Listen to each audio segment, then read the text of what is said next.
and once their work is done they celebrate by doing a weird victory twerk dance. Sejun doesn't judge them at all because his living with rabbits is the weirdest thing of them all. Instead he focuses on digging the potatoes when suddenly he comes across an E-grade sweet potato called the pumpkin of the sun, which is even rarer than the blue moon tomatoes. He also gains an achievement for spawning a new breed and becomes completely shocked to see how great his job-related skills are turning out to be. On the outside world, a man in black comes out of his car revealing himself to be Dongik, who also reveals himself to be just in front of Sejun's house to complete his part of the deal. Because San was the inventor of this new breed of sweet potato, the system makes a new rule stating that no one else can cultivate the sweet potato without his permission. This means that even if Sejun sells it to someone else, no one will be able to grow it as he has the copyright to it. Since this sweet potato is a new variety, Sejun decides grow it even more instead of eating it and replants it once again. Then he starts digging up the normal sweet potatoes and eats it with his team. After roasting it alongside some roasted fish, the tower manager begs for her share of the roasted sweet potatoes, and after getting them she gulps them all down like the winged pig she is and turns to the crystal ball to stalk our lazy protagonist, who looks to be in the middle of making something similar to French fries. But Sejun explains that what he is making is not French fries but dried sweet potatoes, which are apparently even tastier than the roasted ones. On the other hand, Dong Shik arrives at Sejun's place's front door and gets welcomed by the overly excited and worried siblings and parents of Son, who assumed that their lost brother had returned, but much to their disappointment that is not the case. And to explain everything to them, Dong Shik first takes a seat. He then formally introduces himself as one of the top-tier hunters in this country and states that he has come here personally today to deliver an envelope on behalf of Sejun's request. He hands them the envelope, which makes San's family think that perhaps Sejun has passed away and this is his final will, but Dongik explains that this is not a will but a check for a whopping 50 million won. He further explains that San for some reason isn't able to come out of the tower because of a quest and only sends his regards now that the job is done. Dong Shik asks Son's younger brother Sol how Sejun went missing, since he himself doesn't have much idea about this mysterious hunter. According to what Sol says, Sejun has been missing for several months and is not even on the awakened hunters list, which makes them assume that he was not absorbed by the tower. Gaining all of this information, Dong Shik becomes sure of the fact that Sejun is a solo player who must be a genius, because in these past 10 years no one else have been to past floor 40 in a group, let alone doing it. So with nothing else to gain, Dong Shik takes his leave and immediately heads to meet with his loving daughter to give her the cherry tomatoes. The new day begins with Sejun planting more carrots, using the technique of making the cut carrot tops grow roots by drenching them into water and then planting them into the ground. The reason for him doing so is because the roots that have been eaten do not grow back, and when flowers grow in the upper part the seeds are collected. Such complex processes make San love farming even more and even gives him the feeling of being rewarded with unexpected gains that build up over time. Speaking of rewards, the tower manager demands San for the dried potatoes, and so San goes to the drying point where he finds the potatoes to be all dried up and ready to eat. As he gives it a try, he gets bliss to the maximum level because of the savory taste of the dried potato. After having a mouthful, he sends a bunch of dried potatoes to the tower manager. After packing all of them inside a gift package, the tower manager thanks Sejun for such a wholesome gift, and after receiving it she wonders whether she should even eat something so cute. The queen bee approaches Sage and gives him a corn pollen bundle, making him realize that there is no honey inside the corn crops but only pollen. But since pollen is also a good substitute for honey, he gives it a try and claims that it tastes completely like a bittersweet candy. Theo makes his return and gives Sen the good news that he has successfully accomplished all of his given missions, including conveying the message to Son's family. Sejun gets relieved hearing that his family now knows he is okay. He wonders what his family must be thinking that he is doing, but he knows for a fact that there's no chance they would think he is a tower farmer stuck in a cave with rabbits, bees, and a cute cat. After thinking about it, Sejun remembers that his dad had a knack for farming and believes that he has inherited his farming skills from his father. Sejun also remembers his mom, who had always cooked delicious meals for him, and recollects his memories with his family. His companions come to comfort him as they realize he must be feeling lonely, and makes him realize that he is not alone but has a family here as well. Sejun becomes happy again seeing them all together and moves back to the main topic, asking Theo how much he has earned this time. Theo explains that he has used 50 tower coins for the contract fee and 14 coins for the errand guy and still has 208 tower coins left. He also brings out the kitchen utensils that he brought back to his home district, explaining that he bought these also for Sejun. Sejun becomes delighted to see something modern for once and gets even more amazed to see that the trusty cat has bought him a dagger as well. He looks at the stats of the dagger and finds it to be unappreciated, which according to the system means that it cannot be used recklessly for some reason. Of course this is a fake message because the tower manager actually wants to see the dagger for herself, and as San gives it to her in disappointment she appraises it for him and assures him that it isn't any Tim that will cause him harm. After getting it back, San appraises it and finds out that it is named equipment, which apparently makes it a very expensive item in the outside world because named equipment is for some reason rare and precious. Learning all of this makes Sen realize that Theo is really a talented little kitten, so he decides to make even better use of him anyway. He begins practic eyeing with his dagger for now on the green onions and thanks sales cat Theo for bringing such great items. Theo doesn't get satisfied with a mere thank you, so he brings out the seasonings that Sua gave him earlier and gives them to Sejun to get more praise. Sejun, not believing what's before his eyes, picks up the pack of salt and tries it out, which makes him gasp for air and overreact even more after tasting the essence of pepper. After acting like seasonings are something from heaven, Sejun thanks Theo again and agrees to pet him for 24 hours. It is worth mentioning that Mr. Chunny Rabbit seems to already be using the salt on a carrot anyway. The next morning Son prepares a tasty barbecue with fish, onions and salt and invites his entire farm family for the feast of a lifetime. The normal rabbit finds the pepper to be spicy but not the warrior rabbit because he has more resistance to it. On the other hand, Theo shows his disinterest in mixing fish with other stuff and only demands pure grilled fish with no seasonings. Both parties agree to disagree and proceed to eat their own favorite meals. Afterward, San and the rabbits do their daily routine of nurturing and harvesting the cherry tomatoes, and while doing so San finds out that his dagger is not only a combat item but also a handy farming tool because it has the attribute of increasing all skills by 5% when using it. So Sejun thanks Theo once again for bringing such a great tool to him, and as a reward he makes him also do the harvesting work. Theo does his part of the work quickly so that he can leave, and as he starts walking away Sejun stops him and assigns him more work, telling him to stop by the place where he bought the kitchen utensils from and bring more items for him from there. With Theo gone, San keeps harvesting cherry tomatoes to gain more experience when suddenly he realizes that the rank of these tomatoes has increased because of his farming level, meaning that the tomatoes have double attributes in them now, making them even more valuable. He realizes that maybe because he is now a ranked farmer his crops have also become deranked. While he and the others are busy harvesting these new materials, the tower manager enters her treasury room where she reveals to have a beautiful ice statue of hers put on a pedestal, but she breaks that valuable item and replaces it with the plastic-wrapped sweet potato fries that Sejun gave her earlier, meaning that this mere fry is more valuable to her than the extremely costly ice statue. She shows herself to be completely obsessed with the human and stalks him again using the crystal ball even though he is just minding his own business and peacefully taking a nap. She reveals that the place Sejun currently resides is completely infested with monsters and she has been the one who has been protecting him all this time at night by scouting this area. But before she can go to the 99th floor again to do so, she sees that a baby monster Crimson Bear has approached Son, so she quickly wakes him up through the system and also asks the baby bear to go away, but the baby bear accidentally falls from the edge and lands safely on San's hands, who becomes overloaded by its cuteness. Jun instantly realizes that it's the baby of the same monster he saw during the blue moon a few months ago and wonders how such a fiery monster's baby is this cute. The tower manager asks Son why he saved this monster knowing that it is dangerous and instructs him to quickly send it out of the cave as its mother is certainly nearby and looking for it. Sejun doesn't think it will be okay if he sends it away because it's just a baby and believes that it would be better if the mother came here and picked it up herself. However, the tower manager disagrees with Sejun and informs him that the crimson giant mama bear is a gluttonous monster and will eat all the food in the cave. Salon of course doesn't pay attention to the tower manager's warnings and accepts the baby bear as a member of his farm family because of its cuteness. He introduces the baby bear to everyone and specifically asks the queen bee to give it some honey because bears naturally love honey. The tower manager doesn't like how things are going at all,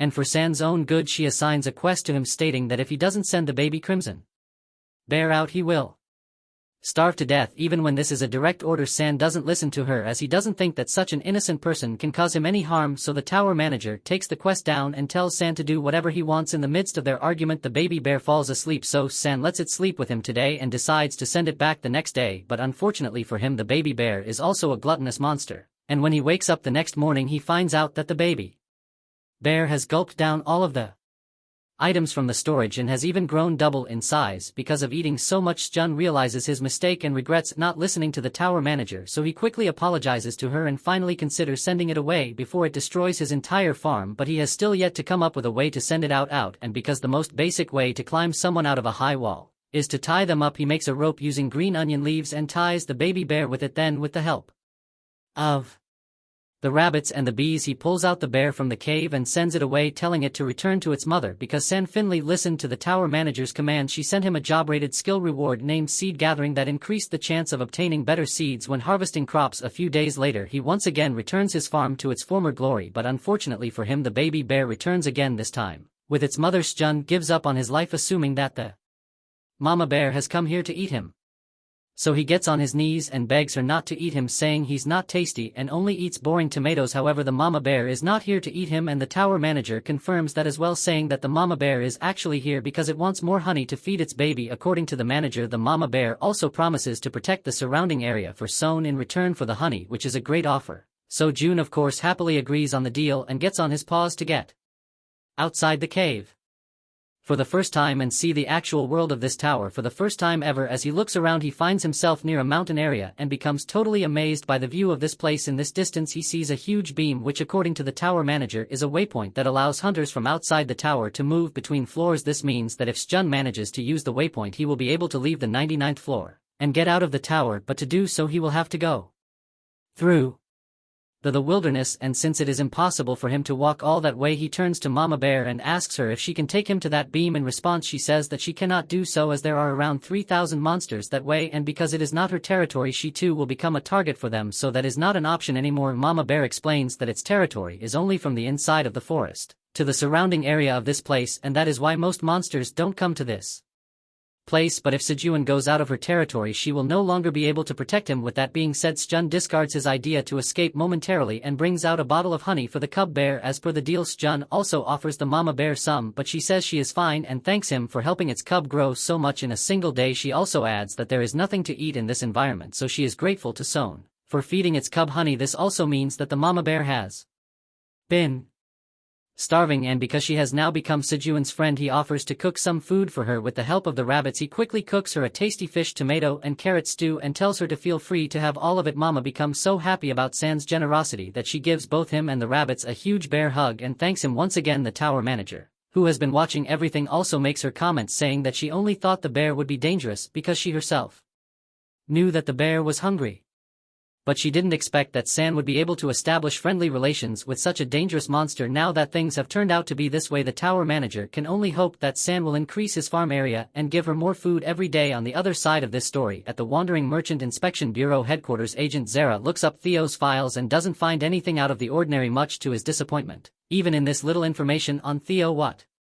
Zarth doesn't understand is how Theo secured such a high number of sales. Even though he clearly doesn't have any skill as a merchant, he finds it oddly suspicious and decides to take this case seriously. A cute white puppy cop enters Zara's office and informs him about a burglary incident on the 55th floor at their landlord Grid house, along with reports of stolen goods entering the black market. According to Zerth, Grid is a vicious landlord who eats off the backs of peasants, so that makes him wonder why the law enforcement agency has to meddle in that landlord's matters. At that moment another officer barges in with another report from Theo, which states that he has arrived on the 75th floor through the passageway of wandering merchants. So Zerth quickly heads off to learn more about Theo and what he is up to. The next morning Mama and Cub Bear come to visit Sejun once again at his cave, and just like last time, Sejun asks for her help so that he can go outside the cave. He gives the Mama Bear a good amount of food to eat and sends her off on a patrol to the surrounding area so that he can farm on the outside. In the meantime, unfortunately, the land appears to not be very fertile like it was inside the cave, which makes it difficult for crops to grow, but the baby bear comes up with a solution and mows down the entire area to make it fertile. San thanks it by offering it some sweet potatoes and notices how its height is now almost the same as his, which kind of creeps him out. However, even after the baby bear helped, the land is still kind of barren, so San for now only plants sweet potatoes, which are the easiest to grow, and waits for the land to become more fertile so that he can plant cherry tomatoes in the future. While he is busy planting all of the sweet potatoes, the dumb baby bear digs all of them as if they were playing treasure and eats them, ruining all of their efforts. So San gives it a good scolding and teaches him what planting is so that it doesn't make the same mistake again. Meanwhile, Theo goes to the usual auctioning place on the 38th floor and offers to auction 300 batches of magic cherry tomatoes for a total of 1,800 tomatoes. Even though this looks like a solid plan to gain more gold, because corporate god Michael isn't here this time, he gets less gold than last time and becomes disappointed in his salesman techniques. Tong Shik approaches him and tells him to let Sejun know that he has talked with his family, so there is nothing to worry about. Theo asks him why he didn't participate in the auction this time, and in reply, Dongik explains that he only stayed quiet because he wanted something else from the cat, specifically a picture. In exchange, Dong Shik gives Theo a bag of red pepper powder, which Theo tastes, not knowing how spicy it is. After that, Theo upgrades his wandering cat bundle pack from the merchant house so that he can bring more cherry tomatoes in his backpack the next time he becomes greedy for his own growth, and starts dreaming of becoming a mid-class merchant soon, hoping that he will become superior to Sejun and make him kneel before him. On his way back, he runs into Zirith, who has disguised himself as a beginner merchant to trick Theo into spilling the beans. Zirith thanks Theo for his help last time and offers to repay him for saving him. However, the ginger cat doesn't accept the offer, claiming to be busy, and heads off on his road again. This greatly shocks Zirith, so he keeps offering Theo more tempting food items, but still Theo shows his disinterest in wasting time, so Zirith becomes quite desperate and gets on his knees, telling him to at least help him become a skilled merchant. He even flatters though by telling him that he is a great wandering merchant, which inflates the cat's ego, so he decides to teach him the ropes of trading. He first takes him to the smithy alley to buy the goods that Sen wanted, and then he goes to many other places to buy stuff that Zirth thinks is unappraised and to be simply put useless. Zirth also sees how untalented as a merchant Theo is and realizes that the cat is truly pathetic, which doesn't explain why he has so many sales, but Theo actually shows to be quite commendable as he shows to have the skill for negotiating and getting discounts. Zara claps for him even though he is clearly annoyed, and he asks him what he even intends on buying here. Of course, Theo buys a bunch of junk including a hat, and after showing Zirith his merchant technique, Theo tells him not to annoy him anymore. Zirith also stops following him, but he soon remembers that among the stolen goods from the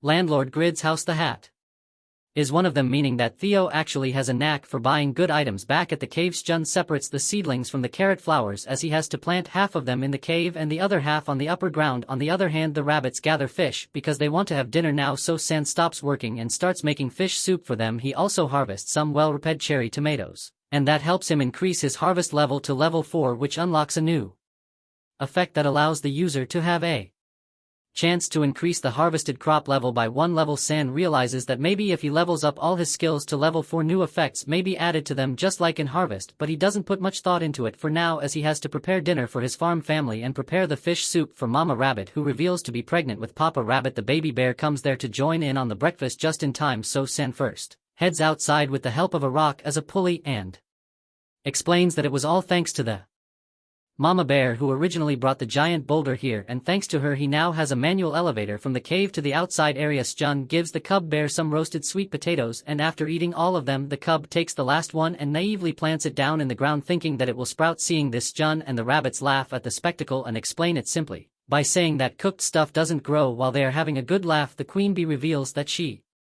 has turned her beehive into a castle and is holding a suspicious-looking cocoon in her hands. The warrior bear comes up with a new idea to train his fighting skills and spars with a cub bear who seems to be completely invulnerable to any damage whatsoever. In the meantime, Sejun eats some savory drinks when he notices that a poison bee is out on patrol, but not only that bee but all of the bees including the queen bee come outside and hand Sejun the item that she was holding earlier. As Sejun appraises the item, he sees that it's a cocoon of the poison bee queen that can hatch into a poison bee after 10 days, and when it does it will consider the first target it sees as its owner. Sejun realizes the only reason the queen bee gave this cocoon to him is because she herself is not powerful enough to control the entire beehive, as she is a new queen, so if another queen rises the bees of the beehives will have to split, weakening their total power. Sejun decides to raise this cocoon to be a wonderful queen poison bee and hopes for the day when they will meet. Theo makes his return while singing NAA, and as he almost reaches the cave he gets shocked to see the cub bear, and seeing that San's bag is in its mouth he starts to think that maybe it has eaten San as well. The dumb cat jumps on the cub bear to take revenge, but just as he is in midair San makes his entry and welcomes Theo back. Theo first confirms that San is alright and then asks him how and why the hell a crimson bear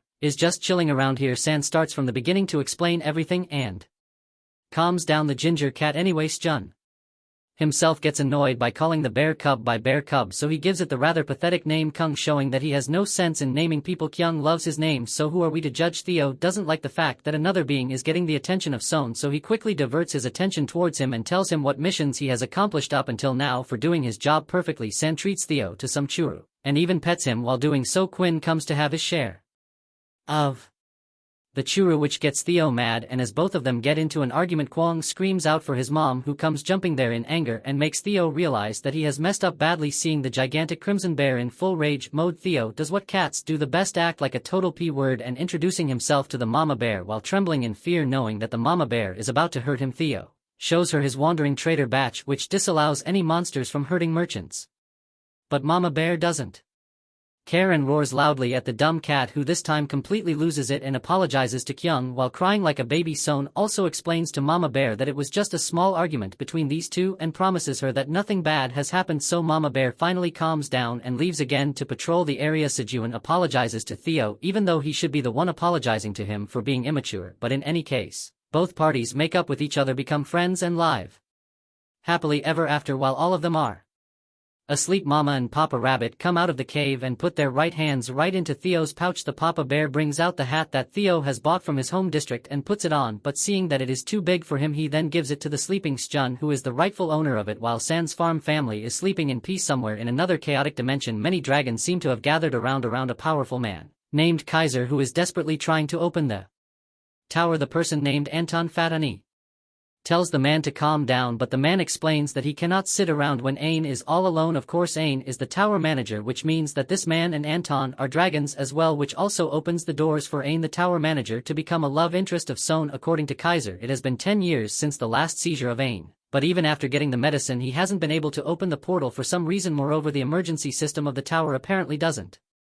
work either, which leaves no way for him to cross over inside. Anton tells him not to worry and assures him of his trust in the Fitani great dragons. For context, the tower manager Eileen's cabin is at the center of all the magic that supports the tower. Furthermore, dragons like Ain take turns managing the tower and using this place in order to get stronger, but according to Anton, all the other dragons gave up on the tower because Aileen suddenly became ill, so instead, they started looking for a medicine to cure her illness and suffered many losses, but still they couldn't fix her dragon heart. Now her body has become completely unstable, and even though it's worrying Anton, who is Alien's father, can't do a thing as they for some reason aren't able to enter the tower, but he hasn't lost hope yet and believes that Alan is still fighting her seizure strongly. He assumes that something good is happening with his daughter since she hasn't used the emergency gates yet, and so he requests that the dragons of Fatani stand by until the tower opens again. Ain, on the other hand, reveals herself to be all okay and totally busy eating cherry tomatoes while chilling in her library. Her dragon heart suddenly took a beat, which makes her wonder how this phenomenon happened, because in the past 200 years it hasn't beaten once. She realizes that maybe it is because she has been eating these healthy foods for such a long time that it has stopped her seizures and increased her mana as well. She starts to believe that the tomatoes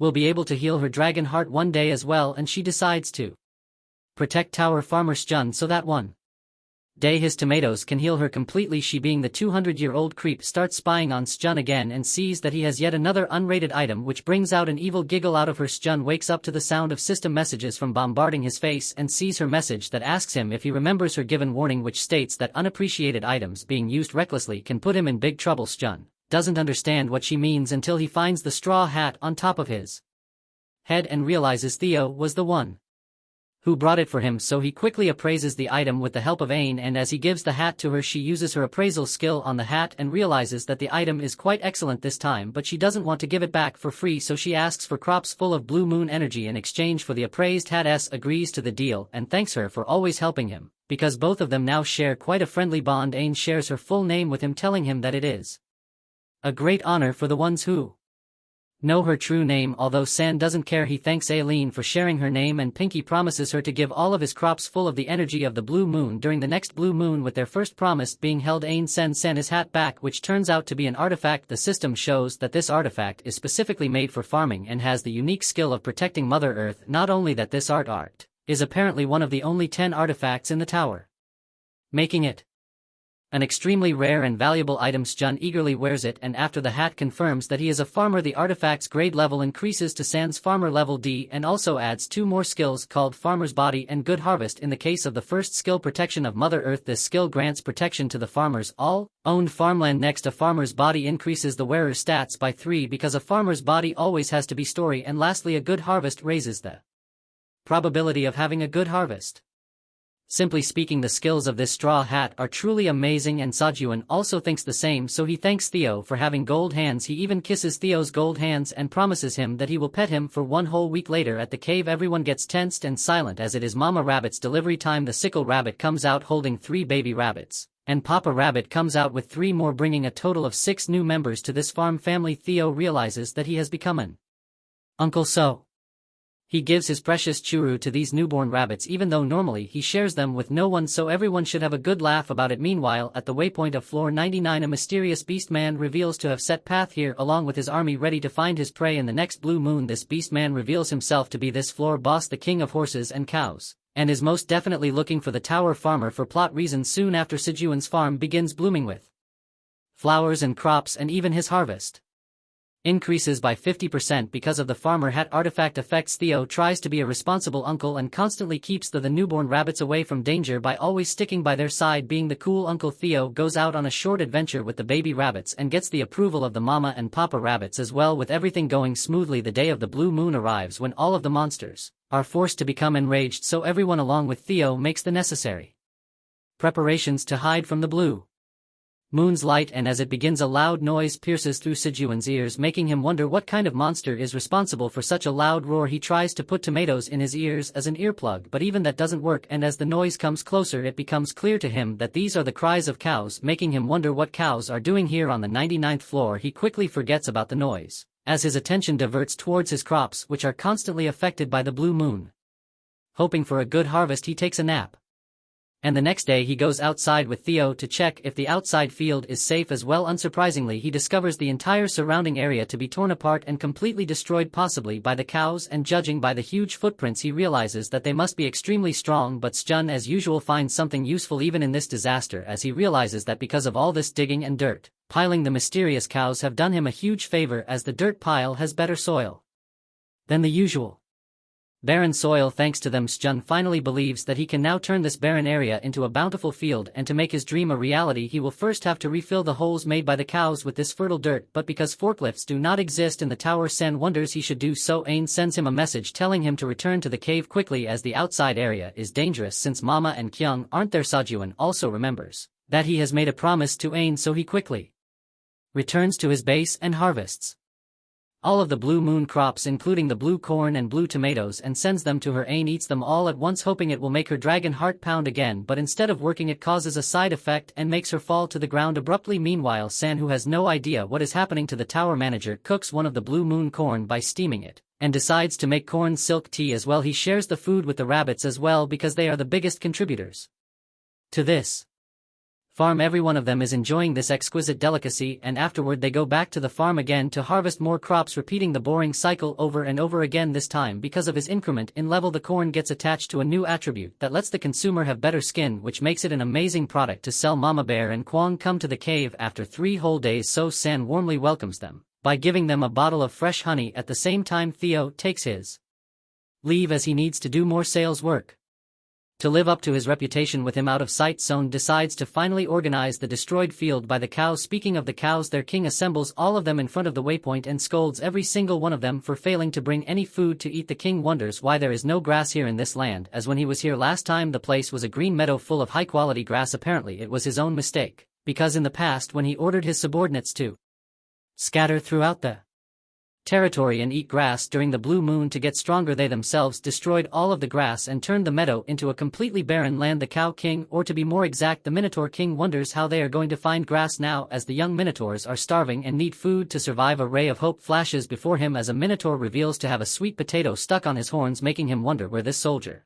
found such a delightful plant. Ain regains consciousness and finds herself to have grown a lot taller than before, making her realize that it must be due to the effects of the blue moon affected food. According to Alien's hypothesis, the cherry tomatoes from the blue moon possess over 10 times the magical power of ordinary magic cherry tomatoes, and because she ate all of them at once it must have caused a chain reaction in her dragon heart and brought a change to her halted growth. Even though this was temporary, as her heart has stopped pounding again, she still doesn't lose hope and keeps believing in the little tower farmer's abilities to heal her completely. Speaking of the tower farmer, she finds him to be eating tasty food, but this time she fails to do anything about it as she has grown too large to use smaller objects to communicate. While she is struggling to move, the farm family is having a fun feast with all items made using corn, like steamed corn, roasted corn, burned corn, cooked corn, etc. San especially tries out his spiced grilled gan with added chili powder, and after eating he offers Ain her share of the corn free of Charge. He then feeds the baby rabbit some cooked corn as well, and after taking care of everything he truly finds enjoyment and stops regretting getting lost in the tower. Originally on the 38th floor, the hunters curse the merchant Theo as he has been taking longer than usual. They have been skipping many tower raids because of Theo, as those cherry tomatoes are sold for tons of money.